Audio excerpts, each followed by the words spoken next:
علم و ادب کا گلشن رحمانی میڈیا گئے، رحمانی میڈیا۔ السلام علیکم ورحمۃ اللہ وبرکاتہ۔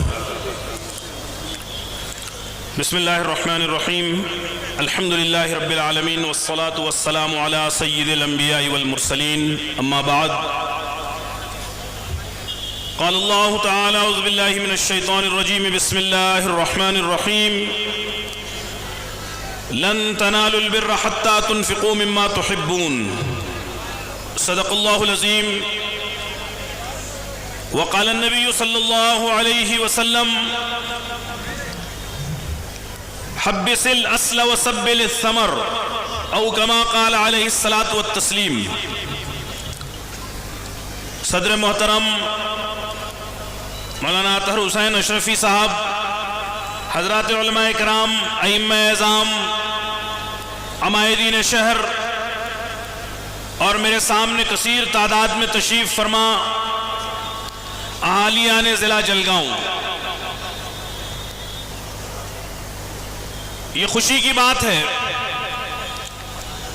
کہ آل انڈیا مسلم پرسنل لا بورڈ، جو مسلمانان ہند کا ایک متحدہ اور متفقہ پلیٹ فارم ہے، اس کی آواز پر کشمیر سے کنیا کماری تک اور آسام سے گجرات تک ملک کا مسلمان بلا اختلاف مسلک و مکتب فکر متحد ہو کر ایک مہم پر لگا ہوا ہے۔ وہ مہم کیا ہے؟ ہم جانتے ہیں کہ اس وقت حکومت نے 1995 کا 1995 کا جو وقف قانون تھا اس میں ترمیم کی ہے، اور وہ ترمیم کے ذریعے ہماری اوقافی جائیدادوں اور مذہبی عمارات کو، پراپرٹیز کو ختم کر دینا چاہتا ہے۔ اس پر حکومت کی گدھ کی نظر ہے اور وہ مسلمانوں سے اس کو ہڑپنا چاہتا ہے۔ ہم نے یہ طے کیا ہے کہ انشاءاللہ ہم حکومت کو اس کے ارادوں میں ہرگز کامیاب نہیں ہونے دیں گے۔ ہم یہ ترمیمی وقف بل بہر صورت واپس کروا کے ہی دم لیں گے انشاءاللہ۔ ہم نے یہ طے کیا ہے۔ مولانا اطہر صاحب کہہ رہے تھے کہ پھر چاہے اس کے لیے جو قیمت چکانی پڑے ہم تیار ہیں۔ موج خون سر سے گزر ہی کیوں نہ جائے، موج خون سر سے گزر ہی کیوں نہ جائے، آستانے یار سے ہٹ جائیں کیا؟ ایسا نہیں ہو سکتا۔ شاید حکومت نے ہماری خاموشی، صبر، ملک کے تئیں ہماری قربانیوں کا اندازہ غلط لگایا ہے، اس لیے وہ اپنی عددی اکثریت کی بنیاد پر یہ سمجھتی ہے کہ وہ قانون پاس کروا چکی ہے، لہٰذا اس کو نافذ بھی کروائے گی۔ ہم حکومت سے کہتے ہیں کہ ہوش کے ناخن لے، طاقت کا نشہ کبھی کبھی گڑھے میں بھی گرا سکتا ہے، اور اب ایسا محسوس ہوتا ہے کہ موجودہ حکومت کے لیے وہ وقت قریب آ گیا ہے۔ وقف کے تعلق سے 2 منٹ میں عرض کروں کہ ہم جانتے ہیں کہ اسلام نے انفاق پر زور دیا۔ اللہ کے رسول صلی اللہ علیہ وسلم نے خرچ کرنے کی تاکید کی۔ اللہ نے فرمایا کہ لن تنالوا البر حتى تنفقوا مما تحبون، تم حقیقی نیکی کو اس وقت تک نہیں پہنچ سکتے جب تک کہ اپنی پسندیدہ چیز اللہ کی راہ میں قربان نہ کر دو۔ ہمارے یہاں خرچ کرنے کا کنسپٹ الگ ہے۔ اللہ کے رسول نے فرمایا کہ الصدقۃ اولا تقع فی کف الرحمن، جب کسی غریب کو کچھ دیا جاتا ہے تو وہ پہلے رحمان کی ہتھیلی میں پڑتا ہے۔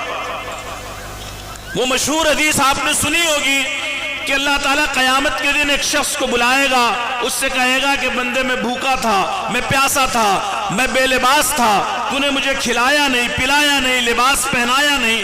بندہ عرض کرے گا پروردگار آپ سارے عالم کے پالنہار, آپ بھوکے پیاسے کیسے ہو سکتے ہیں؟ اللہ فرمائے گا کہ تیرے پاس فلاں بھوکا آیا تھا, پیاسا آیا تھا, اگر اس کو کھلاتا پلاتا تو مجھے بھی وہی پاتا.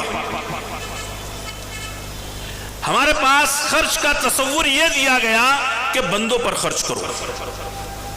بھگوان کو مکٹ پہنانے کا کنسپٹ ہمارے پاس نہیں ہے. ہمارے پاس انسان کو دینے کا کنسپٹ ہے, انسانوں کے مفاد کے لیے. لہٰذا اللہ کے رسول صلی اللہ علیہ وسلم کی ترغیب پر لوگوں نے خرچ کرنا شروع کیا. ایک صحابی اللہ کے رسول کی خدمت میں آئے, آ کر عرض کیا کہ اللہ کے رسول یہ باغ مجھے سب سے زیادہ محبوب ہے, میں اس کو اللہ کی راہ میں خرچ کرنا چاہتا ہوں. اللہ کے رسول نے کہا کہ پھر ایک کام کرو, حبس الاصل وسبل الثمر, اصل کو روک کر رکھو اور اس کے منافع کو عام کر دو. یعنی اب یہ باغ اللہ کے لیے وقف رہے گا اور اس کے جو منافع ہوں گے, اس سے آنے والا پھل ہوگا, وہ غریبوں, بیواؤں, مسکینوں, محتاجوں کے لیے استعمال کیا جاتا رہے گا. یہاں سے اسلام میں وقف کی ابتدا ہوئی. نیز یہ بتایا گیا کہ جب بھی کہیں کوئی مسجد بننی ہو تو انسان کی زمین پر اللہ کا گھر نہیں بن سکتا ہے, لہذا سب سے پہلے اللہ کی راہ میں اس زمین کو وقف کرنا پڑے گا. اللہ کے رسول نے جب مدینہ میں مسجد نبوی تعمیر کرنے کا ارادہ فرمایا اور وہ قطع زمین پسند آیا جس پر آج مسجد نبوی ہے, تو پتہ چلا کہ 2 یتیم بچوں کی ہے. ان کو بلایا گیا, ان بچوں نے کہا کہ یہ زمین مسجد کے لیے ہم ہدیہ کرنا چاہتے ہیں. اللہ کے رسول نے کہا کہ نابالغ بچوں کا ہدیہ میں قبول نہیں کرتا. حضرت ابوبکر صدیق رضی اللہ تعالیٰ عنہ نے اس قطع ارض کو خریدا اور پھر اس کو اللہ کے لیے وقف کیا گیا, تب جا کر وہاں پر مسجد بنی. فقہ اسلامی کا یہ مشہور قاعدہ ہے کہ کوئی ایسی زمین اگر سرکاری ہو, اگر خالی پڑی ہو, کسی کی ملکیت نہ ہو اور وہ وقف نہ کی گئی ہو, تو وہاں مسجد کی تعمیر درست نہیں ہے. نماز پڑھنے سے ادا تو ہو جائے گی لیکن وہ شرعی مسجد نہیں کہلائے گی. ہم کو یہ تعلیم دی ہی نہیں گئی کہ دوسروں کی زمینوں پر, جائیدادوں پر قبضے کرو, دوسروں کی مذہبی عمارات کو.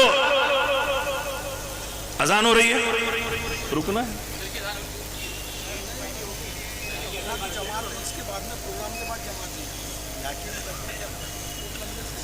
اذان ایک ہو گئی ہے اور اس پروگرام کے بعد انشاءاللہ نماز بھی ہوگی.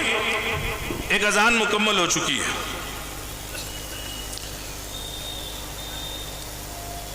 لہٰذا ہم کو تعلیم دی گئی کہ دوسروں کی زمینوں پر انکروچمنٹ کر کے اپنی مذہبی عبادت گاہیں تعمیر نہیں کی جا سکتی ہے. البتہ اس ترغیب کی بنیاد پر صحابہ کرام نے اور اس کے بعد کے ادوار میں مسلمانوں نے کثرت سے اپنی جائیدادیں پوری دنیا میں وقف کرنا شروع کی. خود ہمارے ملک ہندوستان میں سینکڑوں, ہزاروں, لاکھوں جائیدادیں اللہ کے لیے وقف کی گئیں.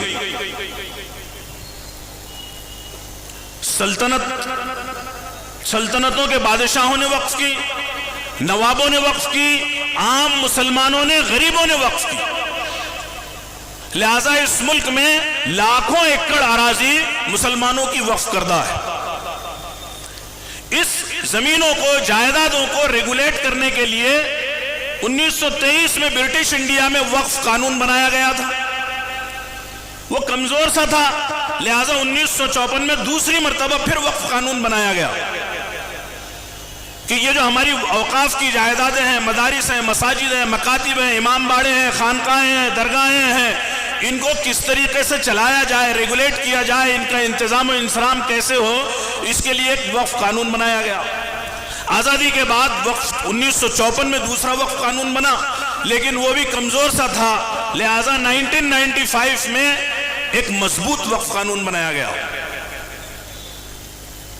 اور 2013 میں UPA 2 گورنمنٹ میں آل انڈیا مسلم پرسنل لا بورڈ نے 1995 کے وقف قانون کو مضبوط کیا، اور جو کچھ کوشش بورڈ نے کی، ہم خادم بورڈ کے اس کے گواہ ہیں کہ ہمارے بڑوں نے وقف کی جائیدادوں کو بچانے، محفوظ کرنے کے لیے کس طریقے سے حکومت سے نمائندگی کی۔ ملک میں ہماری سینکڑوں کروڑوں جو جائیدادیں تھیں ان کا انتظام و انصرام چل رہا تھا، لیکن بڑے بڑے میٹرو سٹیز میں پرائم لوکیشن پر، خود آپ کی یہ عیدگاہ، لبے سڑک، ایسی سینکڑوں جائیدادیں ہیں۔ حکومت کی نیت خراب ہوئی، حکومت ان قیمتی جائیدادوں کو ہڑپنا چاہتی تھی، نمبر ایک۔ نمبر دو، حکومت یہ چاہتی ہے، کل بھی چاہتی تھی موجودہ فرقہ پرست حکومت، اور آج بھی یہ چاہتی ہے کہ مسلمانوں سے ان کی شناخت چھین لی جائے، ان کی پہچان ختم کر دی جائے۔ وہ آئے دن اس طریقے کے ظالمانہ قانون لاتی ہے۔ آپ نے دیکھا کہ سب کا ساتھ سب کا وکاس کا نعرہ لگانے والی حکومت نے شہری قانون پیش کیا تاکہ ہماری شہریت چھینی جا سکے۔ آپ سب نے مل کر اس قانون کے خلاف زوردار احتجاج کیا۔ ہم نے ببانگ دہل اس وقت کہہ دیا تھا کہ پیدا یہی ہوئے ہیں یہیں پر مریں گے ہم، پیدا یہی ہوئے ہیں یہیں پر مریں گے ہم۔ وہ اور لوگ تھے جو کراچی چلے گئے، لہذا ٹھیک ہے، اس قانون کی دھار کو حکومت کو کمزور کرنا پڑا۔ حکومت نے پھر ٹرپل طلاق قانون پاس کیا، برقع پہنا کر عورتوں کو سامنے لایا گیا کہ یہ عورتیں اسلام کے نظام طلاق کے خلاف ہے۔ اسلام تو بہت سیدھی سی بات کہتا ہے کہ یہ اللہ کا قانون ہے، جس کو ماننا ہے مانے، جس کو نہ ماننا ہو ارتداد کا اعلان کر دے۔ اور ساری دنیا نے دیکھا وہ برقعے محجبینوں کے نہیں بلکہ وہ ان لوگوں کے تھے جن کے چہروں پر داڑھی مونچھ تھی۔ کچھ فرقہ پرستوں کو برقع پہنا کر مسلم خواتین باور کروانے کی کوشش کی گئی تھی۔ اس وقت حکومت نے NRC، CAA، ٹرپل طلاق سے بھی زیادہ سنگین قانون اس ملک میں پیش کیا ہے تاکہ مسلمانوں سے پوری طرح ان کی مذہبی شناخت ختم کر دی جائے۔ ہم کیوں اس قانون کے خلاف ہیں؟ یہ بدقسمتی سے میں ایسا کہہ سکتا ہوں کہ یہ اس ملک کی بدقسمتی ہے، یہ شوکانتیکا ہے اس دیش کی کہ ایک ایسا ہوم منسٹر، ایک ایسا لا منسٹر، ایک ایسا پرائم منسٹر ہم کو ملا ہے جو پارلیمنٹ میں انصاف کے مندر میں بیٹھ کر جھوٹ بولتا ہے اور کہتا ہے کہ ہم نے مسلمانوں کی بھلائی اور خیرخواہی کے لیے قانون لایا ہے۔ یہ جن لوگوں نے پارلیمنٹ کے دونوں ایوانوں میں ہونے والی بحث کو سنا ہوگا، اس طریقے سے منظم انداز میں بی جے پی نے اپنے سارے MPs کو رول دیا تھا۔ وقت پر جب گفتگو ہو رہی تھی ایسا لگتا تھا کہ مسلمانوں کے اس ملک میں سب سے بڑے خیرخواہ اگر کوئی ہے تو وہ یہ فرقہ بس صاحب اقتدار ہے۔ ڈیوائیڈ اینڈ رول والی پالیسی چلائی گئی، پارلیمنٹ میں کہا گیا کہ ہم نے یہ وقف قانون اس لیے لایا ہے کہ جو اشرافیہ ہیں اور ارذال ہیں، جو پسماندہ ہیں اور پیشماندہ ہیں، جو نیچی ذاتیں ہیں اور جو اونچی ذاتیں ہیں، ان کے درمیان جو تفریق ہے ہم اس کو ختم کرنا چاہتے ہیں۔ یہ اونچی ذات کے لوگوں نے اوقاف کی پراپرٹی پر قبضہ کر کے ان غریبوں کو محروم کر دیا ہے، ہم عورتوں کو، غریبوں کو، ونچتوں کو ان کا حق دینا چاہتے ہیں۔ مولانا عطار حسین اشرفی صاحب صحیح کہہ رہے تھے کہ اس ملک کا ہندو فرقہ پرست نہیں ہے۔ آپ نے دیکھا کہ 283-84 MPs نے جہاں اس بل کے حق میں ووٹ دیا، الحمدللہ 234 MPs وہ بھی تھے جنہوں نے اس بل کو مسترد کرنے کے لیے ووٹ دیا۔ اور شاید آپ کو پتا ہوگا کہ پارلیمنٹ میں ہمارے کل 24 مسلم نمائندے ہیں اور بدقسمتی سے وہ 24 کے 24 بھی ہمارے ساتھ نہیں تھے، کچھ دائیں تھے کچھ بائیں تھے۔ 220 سے زیادہ غیر مسلم ایم پیز نے مسلمانوں کے خلاف کی جانے والی اس ناانصافی کے خلاف ووٹ دیا اور رات میں 2 بجے تک 3 بجے تک ڈٹ کر بیٹھے رہے۔ آخر اس وقف قانون میں ہے کیا؟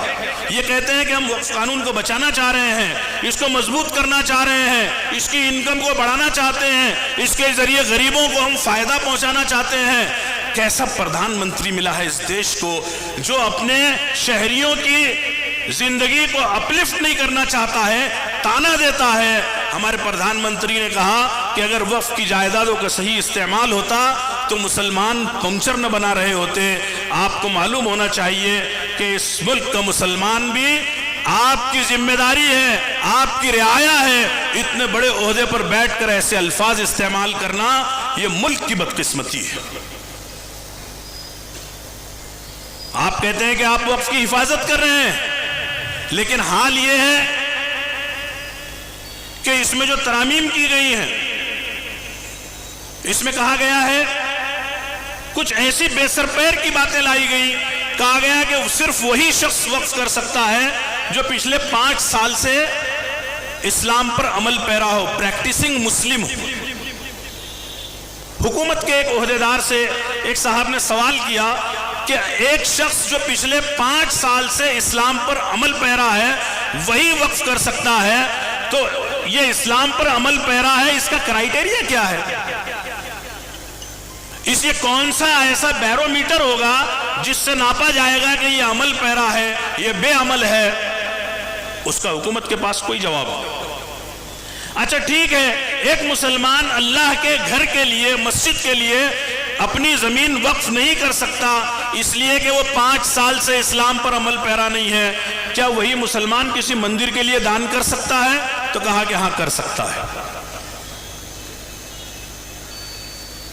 اس وقف قانون میں ایک شک یہ لائی گئی کہ جو ہماری مساجد ہیں، 500 سال سے مسجد ہے، لوگ نماز پڑھتے ہیں، ساری دنیا کو معلوم ہے، لیکن خدا نہ خواستہ اس مسجد کا کوئی رجسٹریشن نہیں ہے اور ہو بھی نہیں سکتا۔ 500 سال پہلے رجسٹریشن اور کاغذات کا کوئی نظام نہیں تھا۔ سپریم کورٹ نے خود سوال کیا کہ 200 سال 300 سال پہلے کے آپ کاغذات اگر مانگیں گے تو لوگ کہاں سے لا کر دیں گے؟ تو جس مسجد کو یا جس اوقافی جائیداد کو استعمال کیا جا رہا ہے بحیثیت وقف کے، وہ پچھلے قانون میں وقف مانی جاتی تھی۔ موجودہ حکومت نے وقف بائی یوزر کو ختم کر دیا۔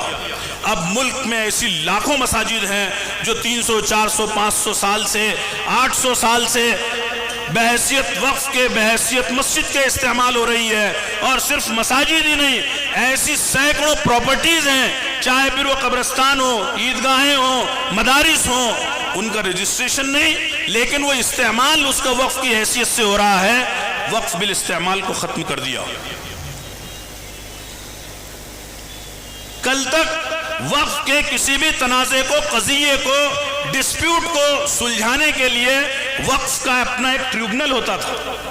وہ ٹریبونل وقف کے تنازعات کو حل کرتا تھا۔ انہوں نے ٹریبونل ختم کر دیا۔ اب وقف کے حوالے سے سارے اختیارات ایک کلیکٹر پر اعتراضات کیا گیا تو اس سے ہائیر اتھارٹی کمشنر کو دے دیے گئے۔ کمشنر کون ہے؟ مان کے چلیے کسی زمین کا تنازع اگر حکومت کے ساتھ چل رہا ہے، کمشنر حکومت کا نوکر ہے۔ کمشنر جو فیصلہ کر دے گا وہ لاگو ہو جائے گا، اس پہ کوئی اپیل نہیں ہوگی۔ کیا یہ ممکن ہے کہ حکومت کا نوکر حکومت کے خلاف فیصلہ کرے؟ یہ ہمارے ملک کی ساری مساجد،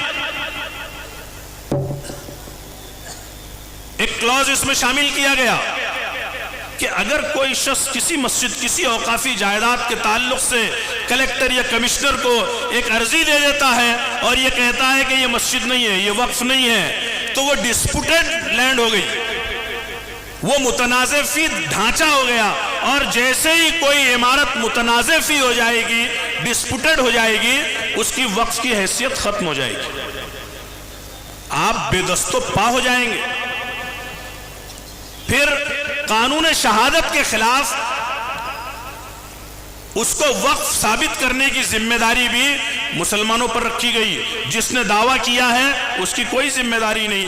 بھلا ایسے لوگوں کے درمیان ہم اپنی جائیدادوں کو کیسے بچا پائیں گے جنہوں نے کل کہا تھا کہ 3 نہیں 3000 لوگ کہتے تھے کہ بابری مسجد کاشی متھورا دے دو، مسئلہ ختم ہو جائے گا، ملک میں امن چین شانتی ہو جائے گی۔ اس وقت ہم بابری مسجد کے تعلق سے گفتگو کیا کرتے تھے، لوگ ہم کو متشدد ہونے کا طعنہ دیتے تھے، لیکن یہ نعرہ اسی وقت انہوں نے لگایا تھا کہ 3 نہیں 3000 نہیں بچے گا کوئی مزار، اور آج اس کی تیاری ہے۔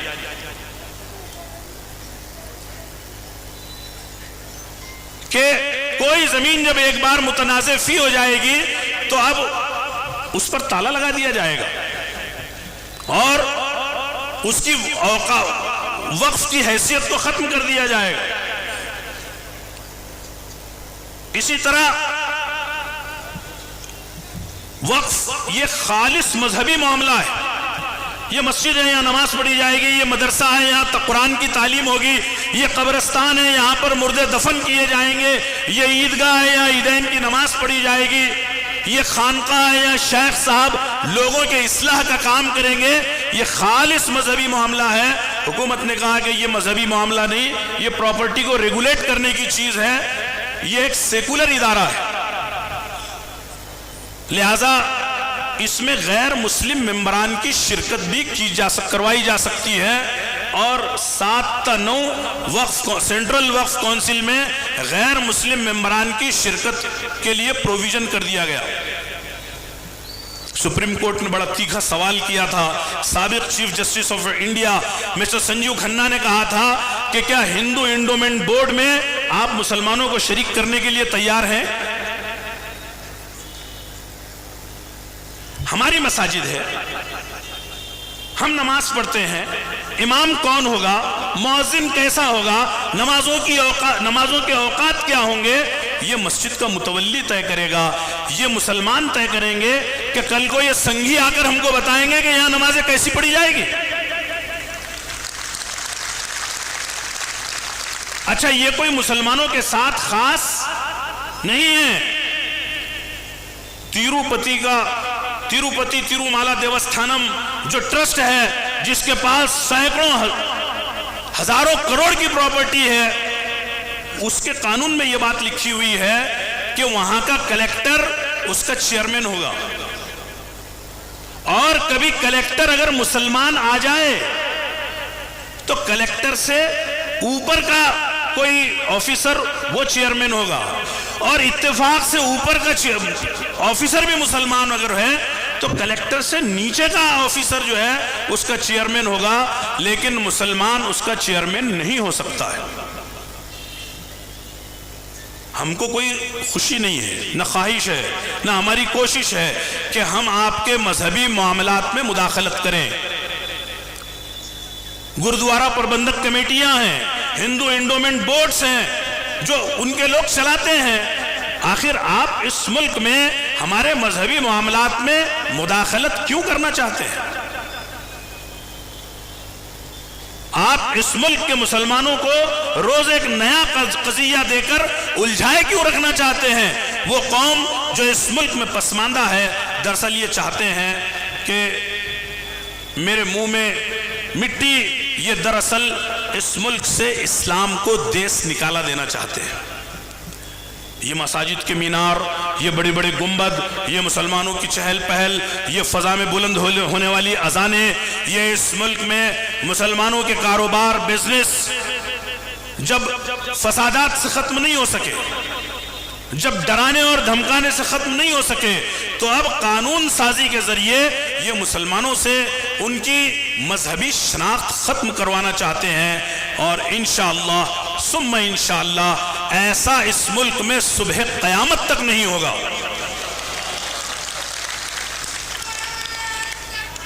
آل انڈیا مسلم پرسنل لا بورڈ جو مسلمانان ہند کا متحدہ متفقہ ادارہ ہے، بورڈ اس تحریک کو لے کر پورے ملک میں گھوم رہا ہے.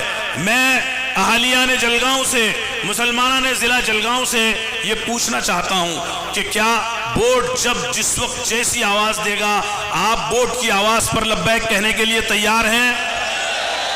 بورڈ کی آواز پر آپ ہر قربانی دینے کے لیے تیار ہیں؟ یہ اس ملک میں ہمارے جینے اور مرنے کا سوال ہے.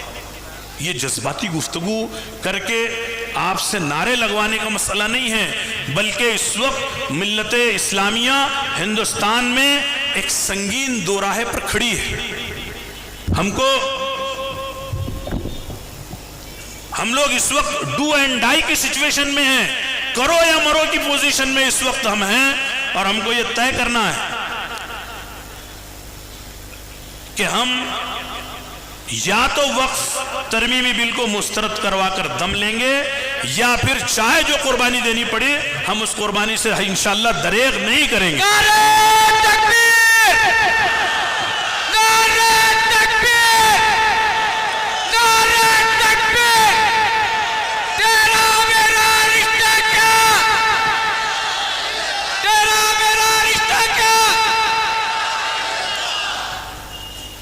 اس وقت میں اپنی گفتگو کے ساتھ آپ لوگوں کو کچھ ہوم ورک دے کر جانا چاہتا ہوں. میں یہ چاہتا ہوں کہ سب سے پہلے تو ہم لوگ اس بل کے حوالے سے اویئر ہو جائیں، خوب آگاہ ہوں. یہ میں نے آپ کے سامنے 5-7 امینڈمنٹس بیان کیے ہیں، اس میں 43 امینڈمنٹس ہیں. اس حکومت نے ابھی پرسوں سپریم کورٹ میں ایک نئی چیز پیش کر دی. اس کو حکومت نے، جب حکومت کے سالیسیٹر جنرل تشار مہتا کے پاس کوئی دلیل نہیں بچی تو انہوں نے کہا کہ جناب والا وقف اسلام کا حصہ تو ہے لیکن اسلام کا لازمی حصہ نہیں ہے.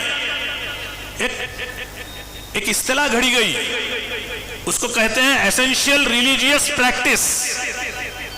ہر مسلمان وقف نہیں کر سکتا، لہذا ایسا کوئی ضروری نہیں کہ وقف کی اس حیثیت کو باقی رکھا جائے جو ہے. لہذا پہلا کام یہ ہے کہ ہم اس وقف قانون کی سنگینی کو سمجھیں. یہ پروگرام کر کے ایک احتجاجی جلسہ کر کے خاموش ہو جانے کی چیز نہیں ہے، بلکہ ہم سب کو یہ سمجھنا ہے کہ آخر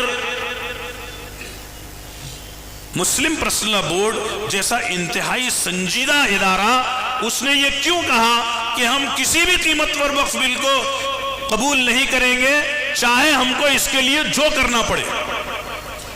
اس لیے کہ یہ انتہائی سنگین قانون پاس کیا گیا ہے، لہذا اس سے اویئر ہو جائیے. میں دوسرا ہوم ورک آپ کو یہ دے کر جاتا ہوں کہ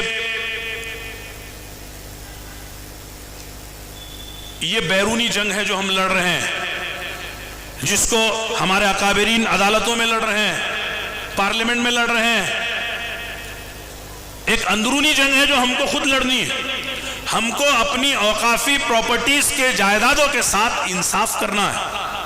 جو جائیدادیں رجسٹرڈ نہیں ہیں، جو انکمپلیٹ ہیں، ان کو کمپلیٹ کرنا ہے، ان کا رجسٹریشن کروانا ہے. جن جائیدادوں پر قبضے ہو گئے ہیں، جن جائیدادوں کو متولیوں نے ہڑپ لیا ہے، جن جائیدادوں پر ٹرسٹی ناجائز قابض ہیں، جو جائیدادیں کروڑ روپے کی ہیں اور کوڑیوں کے مول اس کے کرائے آ رہے ہیں، اس کو نئے انداز میں ریگولیٹ کرنا ہے. ہم کو اس امت کو اگر اپلفٹ کروانا ہے تو ہماری اوقافی جائیدادوں کے نظم کو صحیح کرنا پڑے گا. آپ جائیے، جو بڑی بڑی اوقافی جائیدادیں ہیں ان کے متولیوں سے، ٹرسٹیوں سے، ذمہ داروں سے کہیے کہ اس کا رجسٹریشن کہاں ہے، آمدنی کتنی ہے، اس سے ملت کو کیا فائدہ ہو رہا ہے. ایک تلخ حقیقت یہ ہے کہ ہمارے پاس ایک بڑی تعداد ان کالی بھیڑوں کی ہے جنہوں نے مسلمانوں کو اندر رہ کر نقصان پہنچایا ہے، جو وقف کا ناجائز استعمال کر رہے ہیں. آج سے 100 سال پہلے اقبال نے کہا تھا کہ یہی شیخ حرم ہے جو چرا کر بیچ کھاتا ہے.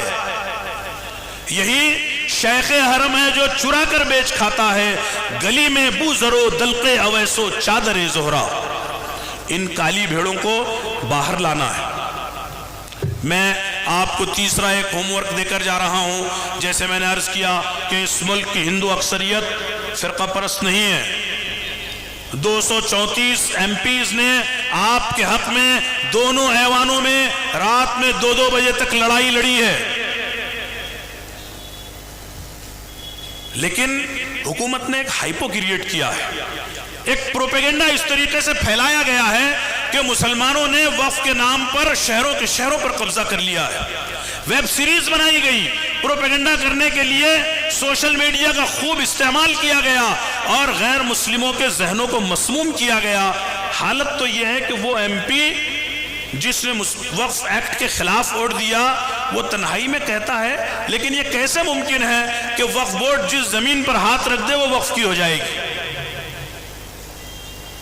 ہم کو اس وقت کرنے کا ایک کام یہ بھی ہے کہ وقف کے حوالے سے جو غلط فہمیاں، جو اینٹی پروپیگنڈا کیا گیا ہے اس کو ختم کیا جائے. ویب سیریز میں بتایا گیا کہ ساؤتھ میں ایک گاؤں ایسا ہے، وقف بورڈ نے کہہ دیا کہ یہ میرا ہے، تو وقف بورڈ کا ہو گیا. وقف بورڈ جس پراپرٹی کے بارے میں کہے گا تو بلا دلیل اس کی بات اب تک مان لی جاتی تھی، اس کو کوئی چیلنج نہیں تھا. یہ کیا بکواس ہے؟ کیا اس ملک میں جوڈیشری نہیں ہے؟ یہاں پر نظام انصاف نہیں ہے؟ اور کیا وقف بورڈ اگر واقعی ایسا کرتا ہوتا تو صرف مسلمانوں کے پاس 9 لاکھ ایکڑ زمین کیوں ہوتی؟ 900 لاکھ ایکڑ زمین بھی تو ہو سکتی تھی. پھر پروپیگنڈا پھیلایا گیا کہ وقف کے پاس اتنی زمینیں ہیں کہ وقف جو ہے اس ملک کا 3rd لارجسٹ پراپرٹی اونر ہے. تیسرا سب سے زیادہ زمین جائیداد جس ادارے کے پاس ہے وہ وقف ہے. حقیقت یہ ہے کہ صرف تلنگانہ اور آندھرا پردیش کی مندروں کے پاس 11 لاکھ ایکڑ سے بھی زیادہ زمین ہے. خاموش مت بیٹھیے. یہاں نعرے لگوا کر آپ کو گھر جا کے سو نہیں جانا ہے. بلائیے اپنے غیر مسلم دوستوں کو. مسلم پرسنل لا بورڈ کا جو لائحہ عمل ہے اس میں یہ بھی لکھا ہے کہ غیر مسلموں کے ساتھ ہم کو راؤنڈ ٹیبل میٹنگز بھی کرنا ہے، جہاں ہم کو وقف امینڈمنٹ ایکٹ کی باریکیاں اور اس کے مضر اثرات کو ظاہر کرنا ہے. وہیں پر وقف کے حوالے سے جو پروپیگنڈا کیا گیا ہے، اس لیے کہ ایسا ہو سکتا ہے کہ جب حکومت بیک فٹ پر جائے گی، جب آپ کا جوش اور جذبہ اس قابل ہو جائے گا کہ حکومت کانپنے لگے، تو پھر وہ خانہ جنگی اور فسادات کو ہوا دے سکتی ہے. وہ حکومت جس کے تخت کے پائے انسانی لاشوں پر رکھے ہوئے ہوں، اس کے لیے کوئی چیز مشکل نہیں ہے. لہذا ہم کو صرف جلسہ کر کے نہیں، ایک پورا کام ہے اس حوالے سے، اس لیے کہ یہ اس ملک میں مسلمانوں کی شناخت اور بقا کا سوال ہے. ہم نے طے کیا ہے کہ ہم اسی ملک میں رہیں گے اور انشاءاللہ پوری اسلامی شناخت کے ساتھ رہیں گے. اس کے لیے ہم کو یہ ہوم ورک کرنا ضروری ہے. میں بہت مشکور و ممنون ہوں منتظمین جلسہ کا، آپ تمام لوگوں کا، اہلیان جلگاؤں کا، کہ الحمدللہ پہلے دن سے آپ لوگ پوری محنت کے ساتھ اس بل کے خلاف کوشش کر رہے ہیں. ہم کو اللہ کی ذات سے امید ہے انشاءاللہ ہم ضرور کامیاب ہوں گے. اللہ تعالی ہماری ان کوششوں کو قبول فرمائے. آمین. وآخر دعوانا الحمدللہ رب العالمین.